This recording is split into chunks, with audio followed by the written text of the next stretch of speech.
네, 반갑습니다. 주 교수입니다. 자, 오늘도 두산 에너빌리티에 대해서 다뤄보도록 할 거고요. 자, 두산 에너빌리티는 여러분들께서 잘 아시다시피 핵융합 에너지 섹터로 구분이 되어 있고, 또 원자력 발전소 건설과 해체 쪽에 많이 연관이 되어 있는 그런 종목입니다. 물론 뭐 전력 설비 쪽도 있지만, 자, 오늘은 원자력 발전소, 특히 SMR과 관련해서 좀 중심적으로 알아볼 텐데요. 첫 번째로 제가 여러분들께 소개해 드릴 것은 이제 두산 에너빌리티가 속한 섹터, 소형 모듈 원전 쪽의 산업의 전망과 그리고 소형 원전에서 두산 에너빌리티가 가질 수 있는 가치, 이런 것들을 좀 설명을 드릴 거고요. 자, 그리고 두 번째로 두산 에너빌리티를 그래서 언제 매매를 해야 되느냐, 매매 시점과 매매 구간, 그리고 대응 전략에 대한 것도 제가 좀 안내를 해드리도록 하겠습니다. 자, 우선 국내 증시 오늘 이제 코스피 코스닥 모두 1%대 하락, 최근 며칠간의 보합세였던 것을 뒤로 하고 지금 오늘은 좀 하락세가 좀 강한 국면을 보이고 있고요. 올라가는 종목이 너무 없다 보니까 대부분의 종목들이 조금 하락을 하는 모습을 보이고 있습니다. 전날 미국의 지수를 보시면요, S&P 종합 모든 것이 다 조금 하락하는 모습을 보였죠. 특히나 이 필라델피아 반도체 지수가 좀 내려가면서 국내 반도체 기업들도 좀 영향을 받지 않을까라고 생각을 했는데, 역시나 이 삼성전자를 필두로 한 반도체 업체들 시총 상위의 종목들이 전반적으로 하락세를 보이면서 좀 증시가 살아나지 않고 좀 힘든 장세가 계속 이어지는 것 같습니다. 자, 그렇다면 우리의 두산 에너빌리티는 지금 현재 어떤 상황이며 또 저희가 어떻게 공략해야 되는지 한번 알아볼 텐데요. 자, 지금 국내적으로도 그렇고 또 국제적으로도 그렇고 현재 지금 가장 우리가 이슈가 되고 있는 게 바로 이 탄소 중립이라는 겁니다.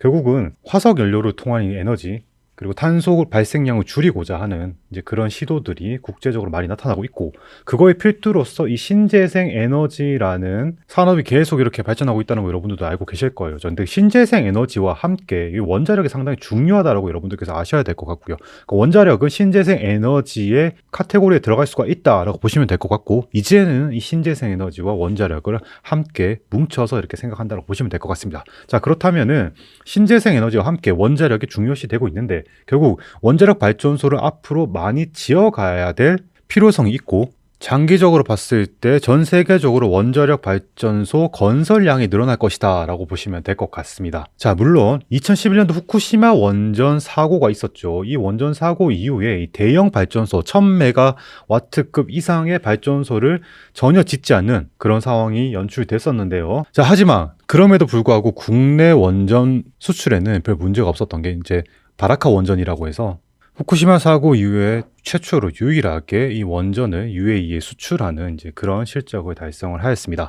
자, 물론 원전 건설에 있어서는 두산중공업, 과거의 두산중공업이죠. 두산에너빌리티가 이 노심과 같은 주 기기부터 시작을 해서 원자력 발전소 주 재료에 상당히 막대한 이 지분을 차지하고 있기 때문에 건설에 있어서는 없어서는 안 되는 그런 회사라고 보시면 될 것 같습니다. 자, 그래서 보시는 것처럼 이제 국내에서 이제 원자력 발전소 건설이 중지가 됐다가 이제 새로운 정부가 들어오면서 이런 멈췄던 국내 발전소 건설도 다시 시작을 하고 있고요. 자, 그리고 이제 체코와 폴란드에 이 원자력 발전소 건설을 위해서 역시 입찰 제안서를 넣고 수주를 기다리고 있는 이런 상황까지 오게 되었습니다. 자, 보시면 아시겠지만 후쿠시마 사고 이후에 유일하게 이 대형 원전을 해외에다가 지어준 이력 있는 이제 국내 원자력 발전소 산업이 있기 때문에 이 수주 확률은 상당히 높아진다고 볼 수 있고요. 이 수주가 됨에 따라서 두산 에너빌리티의 매출 또한 높아질 것이다. 자, 그렇게 보시면 될 것 같습니다. 자, 그리고 여러분들께서 잘 아시다시피 이제 글로벌 원전 정책은 지금 국내에서 활발하게 이루어지고 있는 것으로 다 알고 계시죠. 자, 그리고 2008년도부터 시작을 해서 이 중동 국가들에서 국내 이 원자력 발전, 원자력 연구 이런 프로젝트에 상당히 많은 관심을 보이고 있었고, 자, 실제 여기서 아랍에미레이트도 있지만 아랍에미레이트에도 우리가 바라카 원전을 지어준 것만으로 끝나는 것이 아니고요. 그리고 이 사우디도 마찬가지입니다. 사우디는 특히나 이 SMR 소형 원자로 쪽에 상당히 많은 관심을 가지고 있고, 앞으로 이제 건설될 소형 원자로에 대해서 연구하고 그리고 설계하고 운영하는 것을 배우기 위해서 수주를 조건으로 사우디의 인력들을 이제 국내로 한국으로 보내가지고 이제 교육을 시키는 그런 이제 프로젝트도 진행을 했었습니다. 자, 결국은 유럽에서도 신재생 에너지, 풍력을 필두로 한 신재생 에너지 사업을 많이 하고 있었지만 실제로 전기값이 너무 비싸지고 그리고 전기 생산량도 한계에 미치기 때문에 유럽에서도 점점 이 원자력 발전소까지 합쳐서 병행하는 신재생 에너지 정책을 피고 있다는 걸 알고 계시면 될 것 같고요. 이 국내외적으로 원자력 발전소가 많이 지어짐에 따라서 두산 에너빌리티가 충분히 많은 매출을 달성할 수 있는 이점을 많이 가지고 있다라고 보시면 될 것 같습니다. 자, 그래서 두산 에너빌리티 일봉 차트를 한번 보시면요. 계속 제가 말씀드리고 있지만 이런 식으로 횡보 구간을 상당히 많이 거치고 있습니다. 지금 현재는 17,000원 선에서 버티고 있기는 한데 워낙에 조금 무거운 종목이기도 하고 지금 현재 핵융합 발전해서 에너지 관련해서 이렇게 곽강을 받고 있는 모비스라든가 비추로 테크 이런 기업들은 원자력 발전이 아니라 방사능을 이용한 암 치료 이런 쪽에 테마가 몰려있기 때문에 자, 엄밀히 얘기하면 이 두산 에너빌리티와 좀 별개로 생각을 해야 되는 부분이라고 보실 수가 있을 것 같습니다. 자, 이런 횡보 구간에서 우리가 좀 관심을 가져야 되는 게 결국은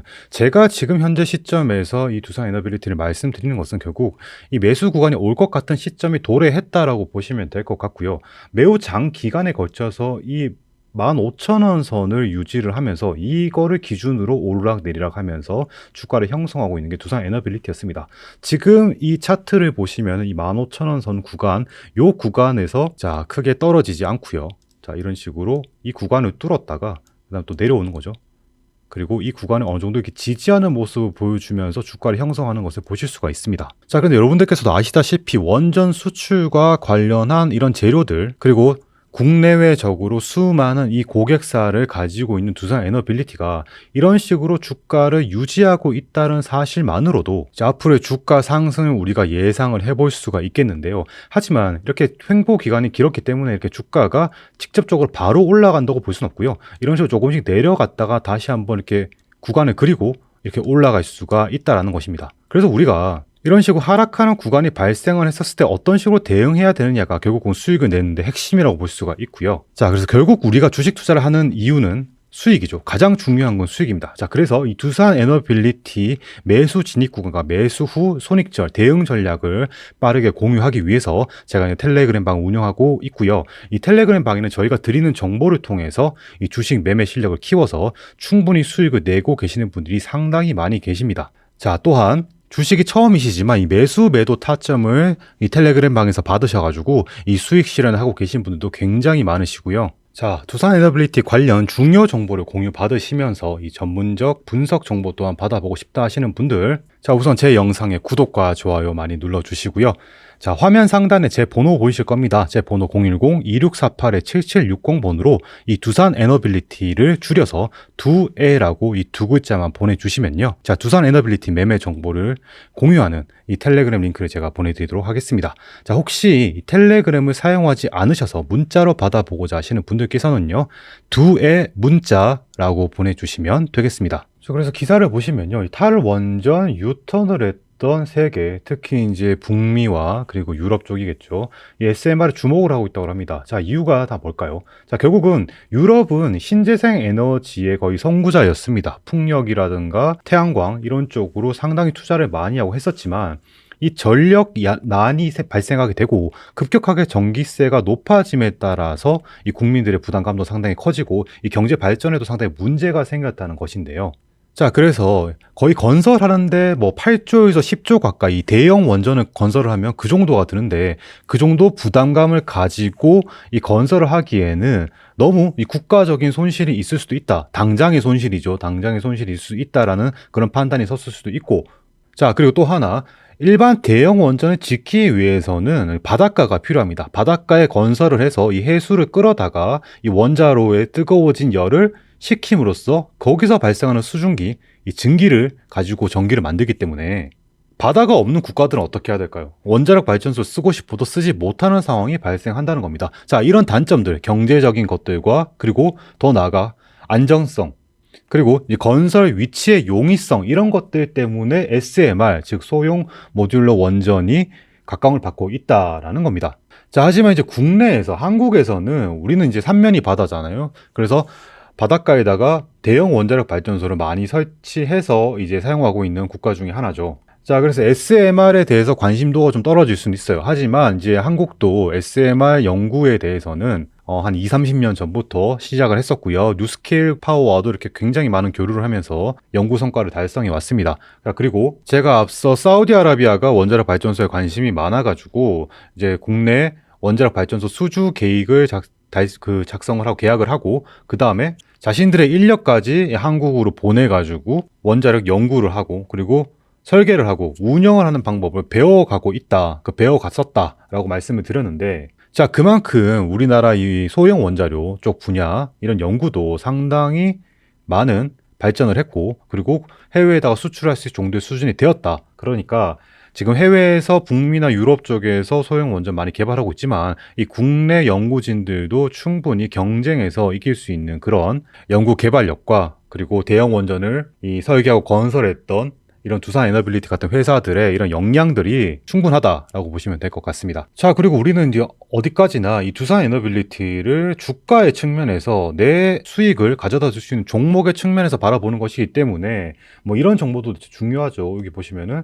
세계적인 부호들이 SMR 투자에 나섰다. 뭐 빌 게이츠라든가 워렌 버핏이 SMR 건설을 할 계획이다라고 나와 있는데, 이런 유명 인사들이 SMR에 관심을 가진다는 것 자체가 SM 산업과 SMR 산업과 연관이 있는 이런 기업들이 주가를 끌어올리는데 아주 좋은 재료로서 활용이 될 수 있다라고 보시면 될 것 같습니다. 자, 그래서 두산 에너빌리티 차트로 다시 와서 잠시 보시면요. 결국 이제 이 주가가 어렵다라고 하지만 이 두산 에너빌리티만 보시면은 이 장기간에 걸친 이 월봉 차트를 보시면은 충분히 우리가 아는 정보를 통해서 이 주가가 상승했었구나라고 알 수 있습니다. 자, 보시면은 우리가 UAE에다가 바라카 원전을 수주를 했죠. 자, 그래서 그런 소식들이 굉장히 많이 알려졌던 2008년도 이 시절에 주가가 거의 고점을 찍었었습니다.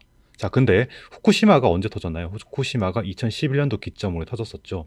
그러면서 주가가 이 끊임없이 하락하는 모습을 이제 보여왔습니다. 자, 이런 식으로 이거는 뭐 국제적으로 완전히 신재생 에너지를 가자, 자, 이런 기조가 있었기 때문에 그랬다고 보실 수 있겠고요. 자, 지금 현재 보시면은 이렇게 아주 장기간에 걸친 이 차트를 보고 계시는데 2020년도부터 들어온 이 거래량이 상당히 의미가 있다고 생각되지 않으십니까? 자, 결국은 이 주가는 상당히 저점인데 이 상당히 많이 들어온 이 거래량, 그리고 앞으로 SMR이라든가 원자력 발전 관련된 이런 산업들이 상당히 부흥할 것이다 라는 메시지들을 상당히 주고 있는데, 이런 관점에서는 충분히 이렇게 장기적 관점에서 봐도 주가가 우상향할 것이다라는 예측을 충분히 할 수 있다는 생각이 듭니다. 자, 그런데 제가 이 종목을 말씀드릴 때 보시면은 항상 주가가 너무 고점에 있지 않은 상황에서 여러분들께 말씀드리는 경우가 상당히 많아요. 자, 그런데 이런 종목들의 단점이 하나가 이겁니다. 자, 이렇게 저점에서 거래량도 많이 들어오고 했다 이거예요. 자, 그런데 그러면 주가가 도대체 언제 올라가느냐, 앞으로 우리가 어떤 식으로 이 주식을 모아가야 되느냐,